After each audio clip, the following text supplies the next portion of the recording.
So hello and welcome everyone. आप सभी का स्वागत है हमारे यूट्यूब चैनल भविष्य स्टडी मैट सिंपल पर। तो हम पढ़ रहे हैं class 10 chapter number first the rise of nationalism in Europe. इससे पहले अपन दो वीडियो कवर करके आ चुके हैं जिसके अंदर अपन ने पढ़ा है कंजर्वेटिज्म क्या होता है, changes introduce by French revolution, revolutionaries के बारे में देखा है, ड्यूक मेटरनिक के बारे में कुछ पढ़ा है और गुस्बी मजनी के बारे में कुछ बात करी है। ठीक है, अपन इस थर्ड वीडियो में शुरू करने जा रहे हैं the age of revolutions 1830 to 1848। अपन देखेंगे कुछ रिवोल्यूशंस होते हैं 1830 से 1848 के बीच, उनकी बात करेंगे। और इससे पहले अपन जो कंजर्वेटिज्म की बात करके आए हैं तो 1815 के बाद 1830 के आसपास जो कंजर्वेटिव आ चुके थे यूरोप के अंदर, वो जैसे जैसे अपनी पावर को बढ़ा रहे थे ना, तो उसी के साथ जो लिबरल थे, कौन लिबरल लोग जो फ्रीडम की डिमांड कर रहे थे और नेशनलिस्ट पीपल जो नेशन वगैरह की बात कर रहे थे, इनका भी रिश्ता जुड़ता गया। मतलब इनका भी रोल आपस में गहरा होता गया कि आपको भी पता है कि लोगों के ऊपर अगर लोगों का अत्याचार बढ़ता है तो लोग उसके खिलाफ कुछ ना कुछ तो करते हैं। तो ये लोग यहाँ पर रिवोल्यूशन स्टार्ट कर देते हैं। क्या स्टार्ट कर देते हैं? रिवोल्यूशन। यूरोप की कुछ अलग अलग रीजन, जैसे इटालियन रीजन हो गया, जर्मन स्टेट हो गए और पोलैंड वाला रीजन, यहाँ पर लोग अलग अलग रिवोल्यूशन शुरू करते हैं। तो इसी सीरीज में अपन कुछ रिवोल्यूशंस के बारे में बात कर लेते हैं। ठीक है, एज ऑफ रिवोल्यूशन 1830 से 1848 के बीच की कुछ रिवोल्यूशन। तो सबसे पहले हम देखेंगे फ्रांस का रिवोल्यूशन। इसे जुलाई रिवोल्यूशन भी कहते हैं। क्या कहते हैं? जुलाई रिवोल्यूशन, जो कि 1813 में ही हो गया था। 1813 में हुआ क्या था, ये जो कंजर्वेटिज्म पावर में आ गए थे तो फ्रांस के अंदर ये वापस से बर्बन डायनेस्टी को इस्टेब्लिश करते हैं। लुइस फिलिप आके वापस से रूलर बनता है।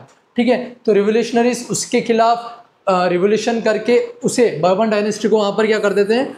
हटा देते हैं और सेटअप करते हैं कॉन्स्टिट्यूशनल मोनार्की। क्या करते हैं? Constitutional monarchy. कॉन्स्टिट्यूशन भी आ गया, और जो कि पहले भी हमारा क्लास 9th में फ्रेंच रिवोल्यूशन के अंदर हमने देखा था कि लुइस 16 को भी कॉन्स्टिट्यूशनल मोनार्की सेट करने के बाद गवर्नमेंट का हेड बनाते हैं, एक ऐसा हेड जिसके पास पावर ज़्यादा नहीं है लेकिन नाम का हेड है। तो यहाँ पर भी यही करते हैं, कॉन्स्टिट्यूशन सेटअप करते हैं, कॉन्स्टिट्यूशनल मोनार्की सेटअप करते हैं और लुइस फिलिप को भी इनकी गवर्नमेंट का हेड बनाते हैं। और यहीं पर जो ड्यूक मेटरनिक, हमारा चाचा था, कौन? ड्यूक मेटरनिक, वो बोलता है कि when France sneezes the rest of Europe catches cold. मतलब जब फ्रांस छींकता है तो यूरोप को भी सर्दी हो जाती है। मतलब फ्रांस के इन्फ्लुएंस को इस बात से बताया जा रहा है कि फ्रांस की इतनी पावर है कि जो फ्रांस में हो रहा है ना, उसको देख के दूसरे जगह भी कुछ ना कुछ तो होना स्टार्ट हो जाएगा। खरबूजे को देख के खरबूजा रंग बदलता है।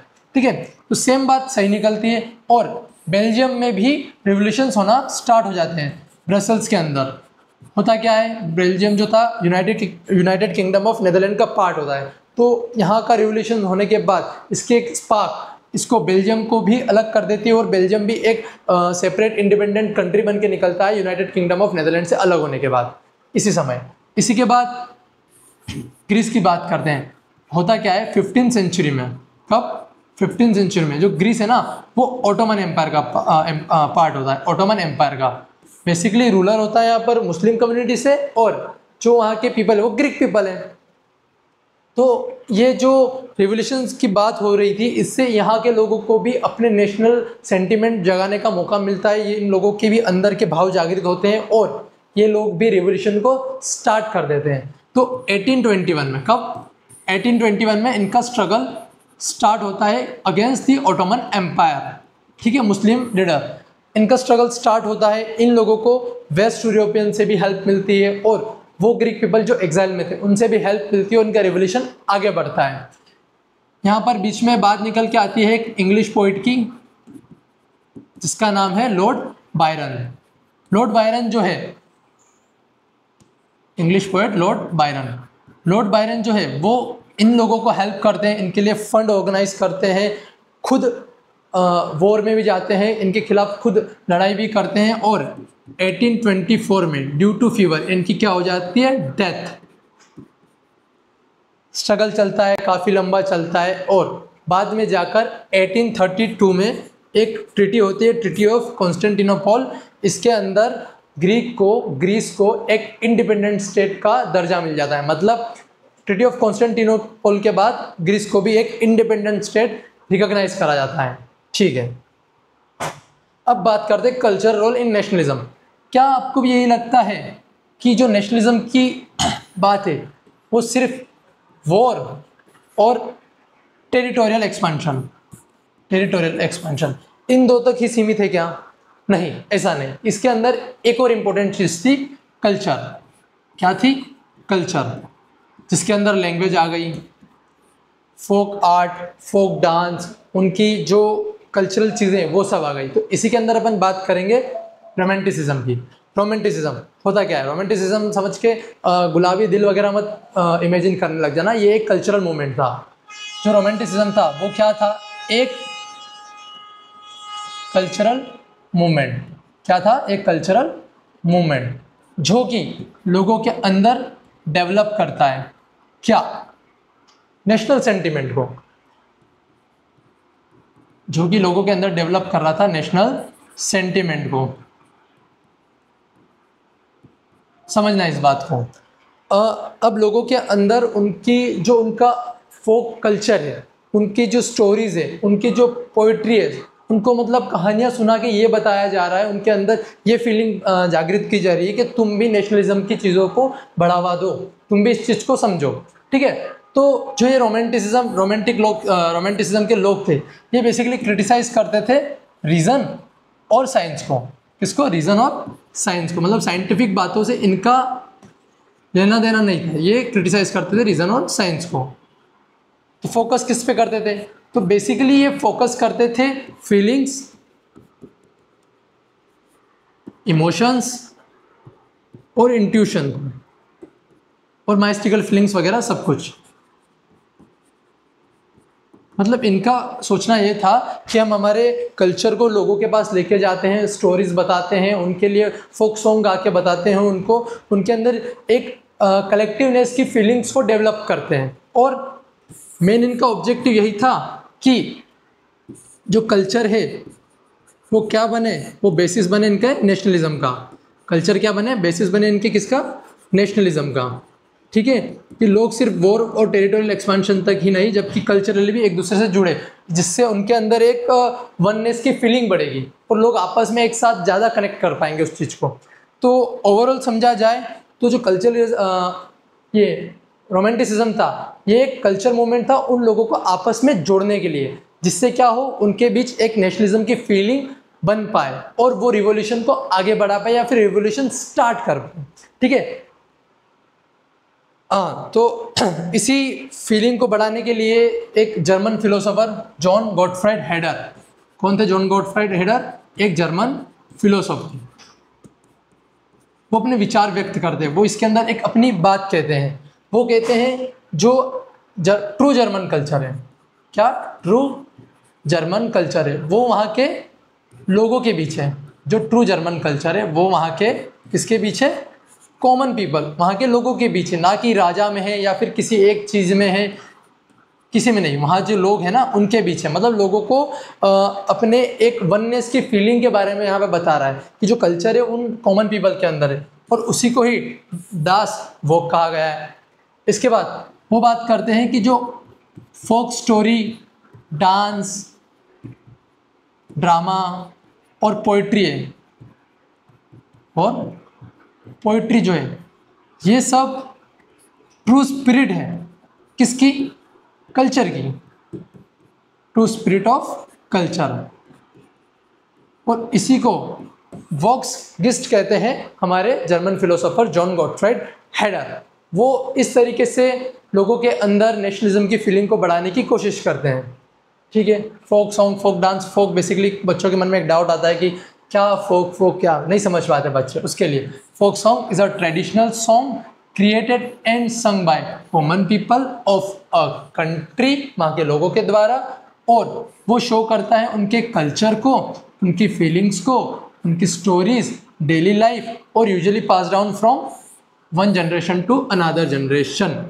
समझ आया इस बात को कि ये उनके ही जीवन के बारे में उनको एक जनरेशन से दूसरे जनरेशन को बताता है, तो क्यों नहीं उन लोगों के बीच कलेक्टिवनेस की आइडेंटिटी बनेगी। ठीक है, अब बात करते हैं लैंग्वेज की। तो क्या लैंग्वेज ने भी एक कोई इंपॉर्टेंट रोल प्ले करा था क्या? तो हाँ, language also plays an important role in the struggle. Okay, किस तरीके से? तो इसको समझते अपन एक स्टोरी से, फिर आपको समझ आएगा कि लैंग्वेज भी कैसे एक इम्पोर्टेंट रोल प्ले करती है। ठीक है, चलो। तो बेसिकली जो स्टोरी वो है हमारी पोलैंड और रशिया के बीच की। कहाँ की? पोलैंड और रशिया के बीच। होता क्या है सुनना। रशिया एक बहुत बड़ी कंट्री है, अपने आप में एक बहुत बड़ी पावर है, और ये मतलब 1790 की बात है लगभग की। पोलैंड जो कि बटा हुआ है छोटे छोटे हिस्सों में, प्रूशिया वगैरह में। तो पोलैंड रशिया क्या करता है, पोलैंड को ऑक्यूपाई कर लेता है, और वहाँ की जो ऑफिस की लैंग्वेज, स्कूल की लैंग्वेज, सबसे पोलिश लैंग्वेज को क्या कर देता है, हटा देता है। पोलिश लैंग्वेज को क्या करता है, हटा देता है, और इम्पोज कर देता है रशियन लैंग्वेज को। किसको? रशियन लैंग्वेज को। क्या लोगों ने संघर्ष या फिर लड़ाई नहीं करी होगी? क्या करी थी। 1831 में होता है एक आर्म रिवेलियन, लेकिन इसको रशिया के पीपल आराम से एकदम क्रश कर देते, कुछ भी नहीं हो पाता है। तो लोगों के मन में एक चीज़ आती है कि हम क्यों ना हमारी लैंग्वेज को हमारा एक वेपन बना ले, वेपन ऑफ नेशनल रेजिस्टेंस। तो ये लोग क्या करते हैं,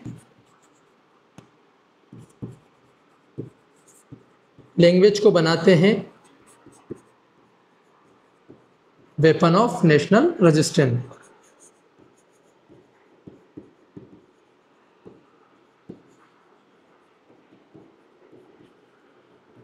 वेपन ऑफ नेशनल रेजिस्टेंस बनती है लैंग्वेज, और ये अपनी लैंग्वेज में एक दूसरे से उनकी फीलिंग्स को कन्वे करते हैं।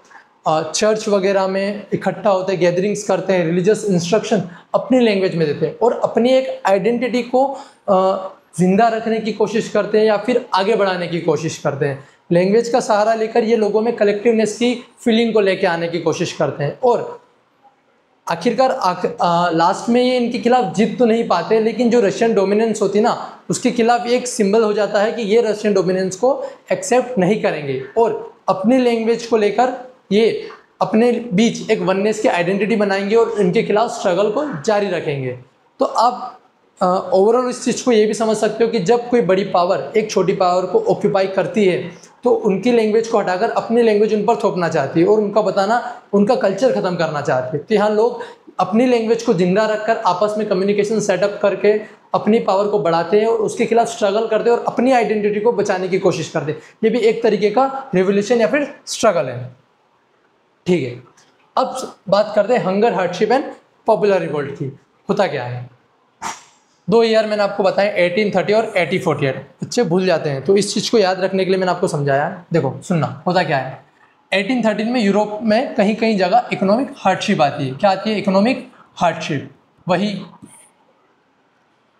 कि पैसे का कम हो जाना, समय का खराब आ जाना, आमदनी अट्ठानी, खर्चा रुपया वाली बात। ठीक है, होता क्या है, इकोनॉमिक हार्डशिप। इसी किसी समय आसपास में यहाँ पर पॉपुलेशन का बढ़ना लगा रहता है। पॉपुलेशन बढ़ती है, अगर पॉपुलेशन बढ़ेगी तो क्या सीकर्स ऑफ जॉब, लोगों को काम करने की ज़रूरत बढ़ेगी? हाँ बढ़ेगी। काम करने की ज़रूरत बढ़ेगी तो लोग क्या काम ढूंढेंगे? तो हाँ ढूंढेंगे। तो इसी तलाश में यहाँ पर अनएम्प्लॉयमेंट जो है, अनएम्प्लॉयमेंट बढ़ जाता है, और काम की तलाश में लोग, आज के कॉन्टेक्स्ट में भी देखना कि काम की तलाश में लोग एक जगह से दूसरी जगह माइग्रेट करते हैं, या तो छोटे इलाके से बड़ी जगह जाते हैं, या फिर बड़ी सी कहीं अपना काम सेटअप करने के लिए छोटी जगह भी आते हैं। तो ये क्या करते हैं, बेसिकली माइग्रेट करते हैं सिटीज़ वगैरह में, बड़ी बड़ी सिटीज़ में, और स्लम्स वगैरह में छोटे छोटे कमरों में रहना शुरू कर देते हैं। और 1830 में क्या होता है, वहाँ की बेड हार्वेस्ट, मतलब फसल का खराब हो जाना। 1830 में वहाँ की फसल खराब हो जाती है, जिससे फूड प्राइस बढ़ जाती है। ऑब्वियस सी बात है, फसल खराब होगी तो खाने पीने की समस्या बढ़ जाएगी। तो यहाँ पर फूड प्राइस क्या होती है, इंक्रीज हो जाती है, और इनका रहना खाना भी मुश्किल हो जाता है। ठीक है, ये सब चलता रहता है, और समय बीतता है। 1848 में क्या होता है, 1848 में इनके जो रिवोल्यूशन है, उनकी स्ट्रगल जो इनका काफ़ी बड़े स्केल पे चले जाता है, और पेरिस के अंदर लोग क्या कर देते हैं, रोड पे आ जाते हैं, रोड पे। और जो हमारा कॉन्स्टिट्यूशनल मोनार्की वहाँ सेट हुई थी, लुइस फिलिप को जो हमने वहाँ पर किंग बनाया था, वो वहाँ से भाग जाता है, और वहाँ पर कुछ चेंजेस इंट्रोड्यूस होते हैं। जैसे कि जो उनकी नेशनल असेंबली बनी थी, अब वो रिपब्लिक हो चुकी है। क्या हो चुकी है?